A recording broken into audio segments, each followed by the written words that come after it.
Good evening, students. Today we will discuss more about profit and loss appropriation account. Now, many a times in the question we see in front of some of the items, it is written that it is a charge against profit. So there is a difference between charge against profit and division of profit or appropriation of profit.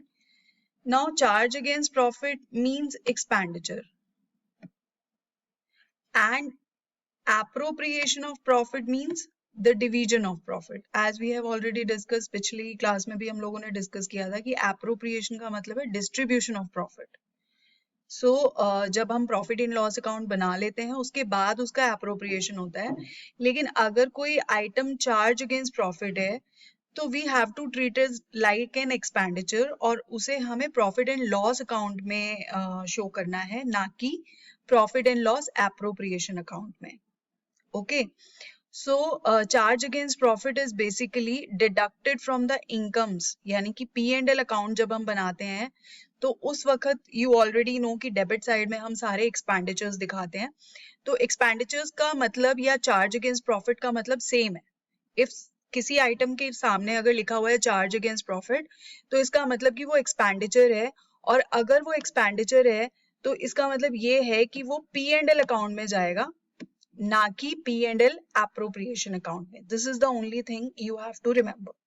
ठीक है, इसके examples क्या है? कुछ ऐसे items आते हैं specifically, जैसे जब तुम्हें क्वेश्चन के अंदर बनाना तो profit and loss appropriation account होगा, तुम्हें दिया होगा कि नेट प्रॉफिट इतना निकल के आ रहा है, लेकिन साथ में ये भी लिखा होगा कि रेंट देना है पार्टनर को 50,000 रुपीज, या पार्टनर से लोन लिया हुआ है उसके ऊपर इंटरेस्ट देना अभी बाकी है 30,000 रुपीज, या मैनेजर की कमीशन बाकी है. बेसिकली ये तीन आइटम्स पूछे जाते हैं, ये 1, 2 एंड 3, ये तीन आइटम्स ज्यादातर आते हैं: rent to partner, interest on loan to partner and managers commission.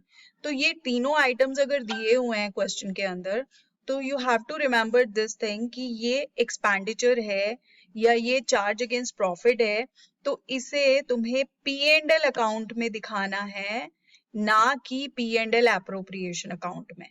ठीक है, तो अब P&L अकाउंट एज सच बनाने की अलग से जरूरत नहीं होती ऐसे क्वेश्चंस में. आप क्या कर सकते हो, आप जब P&L एप्रोप्रिएशन अकाउंट बनाओगे तो उसी में ही जब आप नेट प्रॉफिट दिखाएंगे, जैसे ये P&L एप्रोप्रिएशन है सपोज, तो अगर आपने यहाँ पर नेट प्रॉफिट यहाँ शो किया है और लेट्स से आपको दिया हुआ है कि इंटरेस्ट ऑन लोन है 50,000 रुपीज और नेट प्रॉफिट है लेट्स से 3 लाख. ठीक है, 3 lakhs. तो आप क्या करोगे, 3 lakhs इस तरीके से नेट प्रॉफिट ब्रैकेट में शो करके, और then you can subtract the interest out of it. आप इसमें से 50,000 रुपीज जो इंटरेस्ट ऑन लोन है उसे आप माइनस कर दीजिए. ठीक है, और मेन कॉलम में आप 2,50,000 शो कर दीजिए. So this is how we can do it. अलग से कई बच्चे अलग से ऊपर P&L अकाउंट भी बना के उसका एक्सट्रैक्ट बना के भी शो करते हैं, वो भी गलत नहीं है, लेकिन obviously it is time consuming कि आप पहले P&L अकाउंट बनाओ फिर P&L एप्रोप्रिएशन बनाओ.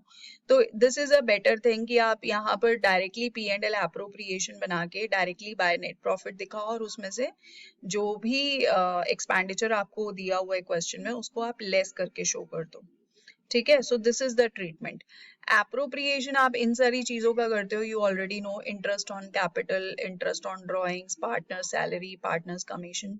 हालांकि कई बार इंटरेस्ट ऑन कैपिटल ये वाला जो आइटम है इसे भी क्वेश्चन में चार्ज अगेंस्ट प्रॉफिट की तरह दिया हुआ होता है, तो उसका क्या ट्रीटमेंट करेंगे वो भी हम लोग आगे समझेंगे, अभी हम उसकी बात नहीं कर रहे हैं. लेकिन रिमेंबर दिस थिंग कि अगर इंटरेस्ट ऑन कैपिटल आपको लिखा हुआ है क्वेश्चन में that interest on capital is to be treated as charge against profit, तो दैट मीन्स आपने इसको एक्सपेंडिचर मानना है, आपने इसको एप्रोप्रिएशन नहीं मांगना. तो इसका असर क्या होता है? इसका असर ये होता है कि even if there is a loss तब भी आपको इंटरेस्ट ऑन कैपिटल देना ही है, ठीक है। अदरवाइज हम लोग ये सारी जो चीजें हैं, interest on capital, partner salary, partners commission, ये हम तब प्रोवाइड करते हैं if there is a profit, only in case of profit, because ये प्रॉफिट का डिस्ट्रीब्यूशन है, ठीक है। तो प्रॉफिट होगा तभी इंटरेस्ट ऑन कैपिटल मिलेगा, प्रॉफिट होगा तभी सैलरी मिलेगी या पार्टनर को कमीशन मिलेगा। लेकिन अगर क्वेश्चन में लिखा है interest on capital is to be treated as charge against profit, तो हम लॉस के केस में भी इसको हमें देना पड़ेगा पार्टनर को इंटरेस्ट ऑन कैपिटल, ठीक है। अगेन यहाँ पर भी ये चीज अप्लाई होती है क्योंकि ये सारे एक्सपेंडिचर्स हैं, तो इसलिए हमें इससे मतलब नहीं है कि प्रॉफिट हो रहा है कि लॉस हो रहा है। इवन इफ अगर लॉस हो रहा है तब भी हम लोगों को रेंट या interest on loan to partner या मैनेजर्स कमीशन हमें देना ही है, okay. So if we are making profit and loss account, so in profit and loss account we will show rent to partner, interest on partner's loan or manager's commission on debit side like here, and then we will calculate the net profit out of the gross profit. So you can make an small abstract of P&L account like this also, or you can follow as I told you in the last slide, that what you can do is that you can in P&L appropriation only you can show by net profit and then subtract these rent or interest on loan or manager's commission from the net profit itself, and then you can normally make P&L, like you can show interest on drawing, interest on capital here, or salary to the partner, everything else the same way, right? So this is about a few items which were charged against profit and which are given in the question, so how you will be treating them. Then आज हम एक और चीज के बारे में बात करेंगे, हम बात करेंगे कैपिटल अकाउंट्स की। इफ यू रिमेम्बर हम लोगों ने पिछले क्लास में बात की थी कि आप जब ट्रांसफर करेंगे इंटरेस्ट ऑन कैपिटल या आप ट्रांसफर करेंगे इन कोई प्रॉफिट का पार्ट पार्टनर्स के कैपिटल अकाउंट्स में, तो आप लिख सकते हैं to partners capital account, and you can also write to partners current account. तो हम लोग करंट अकाउंट क्यों लिखते हैं, आज हम लोग डिस्कस करेंगे इसके बारे में कि कैपिटल अकाउंट्स कैसे कैसे हो सकते हैं। तो बेसिकली दो तरह के कैपिटल अकाउंट बनाते हैं पार्टनर्स, एक होता है फिक्स्ड कैपिटल अकाउंट और एक होता है फ्लक्चुएटिंग कैपिटल अकाउंट। जैसा कि नाम से ही हमें पता चल रहा है, फिक्स्ड कैपिटल अकाउंट का मतलब है कि इसमें कैपिटल चेंज नहीं होती, the capital remains the same, ठीक है। तो अगर पार्टनर्स ने 5 लाख रुपया कैपिटल लगाई है, तो चाहे उसको साल के दौरान इंटरेस्ट ऑन कैपिटल मिला है, चाहे सैलरी मिली है, चाहे कमीशन मिली है, इन सब चीज़ों की वजह से उसकी कैपिटल जो है वो चेंज नहीं होगी। इसका फायदा ये होता है कि इंटरेस्ट ऑन कैपिटल निकालना बहुत आसान हो जाता है, और पार्टनर्स की कैपिटल लेटर ऑन अगर हम इसके बेसिस पर प्रॉफिट शेयर करना चाहते हैं या गुडविल कैलकुलेशन वगैरह करना चाहते हैं तो वो हमारे लिए ईजी रहता है। ऑन दी अदर हैंड दूसरा टाइप का जो अकाउंट होता है वो होता है फ्लक्चुएटिंग कैपिटल अकाउंट, जिसमें कि पार्टनर्स की जो कैपिटल्स हैं वो चेंज होती रहती हैं। दैट मीन्स जितनी भी एंट्रीज हैं, चाहे वो इंटरेस्ट ऑन कैपिटल से रिलेटेड हैं, चाहे सैलरी से रिलेटेड हैं, चाहे इंटरेस्ट ऑन ड्राइंग से रिलेटेड है, जो भी एंट्रीज हैं वो सारी की सारी पार्टनर्स के कैपिटल अकाउंट में शो की जाती हैं, जिसकी वजह से होता क्या है कि इनके जो कैपिटल अकाउंट्स हैं वो फ्लक्चुएट करते हैं, चेंज होते रहते हैं, हर साल चेंज होते रहते हैं। जैसे अगर 5 लाख रुपए से पार्टनर ने कैपिटल अपनी शुरू की है, तो उसको साल के दौरान अगर इंटरेस्ट ऑन कैपिटल मिल गया लेट्स से 10,000 रुपए, ठीक है, तो 10,000 रुपीज से उसका कैपिटल अकाउंट इंक्रीज हो गया, या उसको सैलरी मिल गई तो थोड़ा और इंक्रीज हो गया।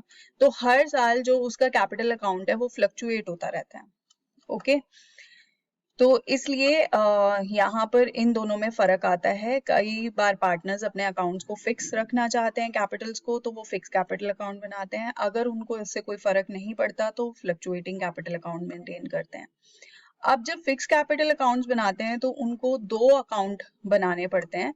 एक होता है जिसे हम सिर्फ कैपिटल अकाउंट बनाते हैं, इसमें सिर्फ कैपिटल से रिलेटेड एडिशन और विड्रॉल्स किए जाते हैं। जैसे मान लीजिए अगर 5 लाख रुपए से कैपिटल शुरू की गई है, तो अगर पार्टनर अपनी कैपिटल इंक्रीज करना चाह रहा है, मतलब कि 1 लाख रुपया और कैपिटल लेकर आया, तभी वो कैपिटल अकाउंट में रिकॉर्ड किया जाएगा। या वो 50,000 उसने विड्रॉ कर लिया, ठीक है, तभी वो कैपिटल अकाउंट में रिकॉर्ड किया जाएगा। लेकिन अगर इंटरेस्ट आ रहा है, सैलरी आ रही है, कमीशन आ रही है, तो इससे रिलेटेड कोई भी एंट्री कैपिटल अकाउंट के अंदर नहीं की जाती है, ठीक है। तो ये वाली एंट्रीज कहाँ की जाती हैं? इंटरेस्ट की एंट्री, सैलरी की एंट्री, कमीशन की एंट्री, प्रॉफिट की एंट्री, ये सारी एंट्रीज एक दूसरे अकाउंट में की जाती हैं, जिसको हम कहते हैं करंट अकाउंट, ठीक है। तो इस केस में 2 अकाउंट्स मेंटेन करते हैं पार्टनर्स, एक होते हैं कैपिटल अकाउंट और दूसरा होता है करंट अकाउंट। और अगर फ्लक्चुएटिंग कैपिटल अकाउंट मेंटेन कर रहे हैं पार्टनर्स, तो इन दैट केस एक ही सिंगल अकाउंट बनाया जाता है, कैपिटल अकाउंट, जैसे आप लोगों ने 11th क्लास में भी सीखा था। तो जो भी कोई भी एंट्री है, चाहे वो इंटरेस्ट रिलेटेड है, चाहे ड्रॉइंग्स रिलेटेड है, चाहे कुछ भी है, सारी की सारी जो एंट्रीज हैं वो एक ही अकाउंट में रिकॉर्ड की जाती हैं, which is called a capital account. So this is a capital account of a partner and this is a fluctuating capital account. तो आप देख सकते हो कि इसमें you already know the rule of making capital account कि जब भी कैपिटल इंक्रीज होगी तो हम उसे क्रेडिट साइड में रिकॉर्ड करेंगे, और जब भी कैपिटल्स डिक्रीज होंगी तो हम उसको डेबिट साइड में रिकॉर्ड करेंगे। तो वो सारे रीजंस जिनकी वजह से कैपिटल इंक्रीज हो रही है उनको आपने क्रेडिट में रिकॉर्ड करना है। या जैसे कैपिटल लेकर आ रहा है पार्टनर तो बाय बैंक या कैश, अगर ऑलरेडी पुराने पार्टनरशिप चल रही है तो बैलेंस ब्रॉट डाउन पिछले साल का, इंटरेस्ट मिल रहा है कैपिटल पर, सैलरी आ रही है, कमीशन आ रही है, प्रॉफिट डिस्ट्रीब्यूट हो रहा है, जनरल रिजर्व से कुछ ट्रांसफर हो रहा है, ये सारे के सारे चीजों से क्या हो रहा है, कैपिटल इंक्रीज हो रही है। So that's why it is recorded on credit side.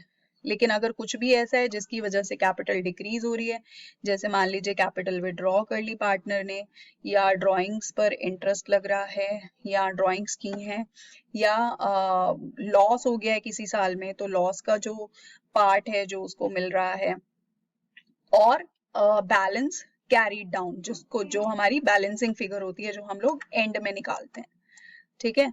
तो ये सारे आइटम्स जो हैं ये डेबिट साइड में आते हैं। अगर हम लोग यहाँ पर फिक्स कैपिटल अकाउंट्स मेंटेन कर रहे हैं तो सिर्फ ये शुरू वाले आइटम, ठीक है, इवन दिस वन, ये 2 आइटम, यहां से ये वाला आइटम और बैलेंस, सिर्फ यही कैपिटल अकाउंट में दिखाए जाएंगे, क्योंकि यहीं पर क्या हो रहा है, पैसा आ रहा है और पैसा जा रहा है, ठीक है, और बैलेंस है, तो ये हो जाएगा कैपिटल अकाउंट। और ये बाकी की जितनी भी चीजें हैं, interest on capital, salary, commission, loss, interest on drawings, ये सारे के सारे कहाँ चले जाएंगे, ये चले जाएंगे करंट अकाउंट में, ठीक है। तो 2 अकाउंट बन जाएंगे, वो एक ऊपर कैपिटल और नीचे करंट अकाउंट।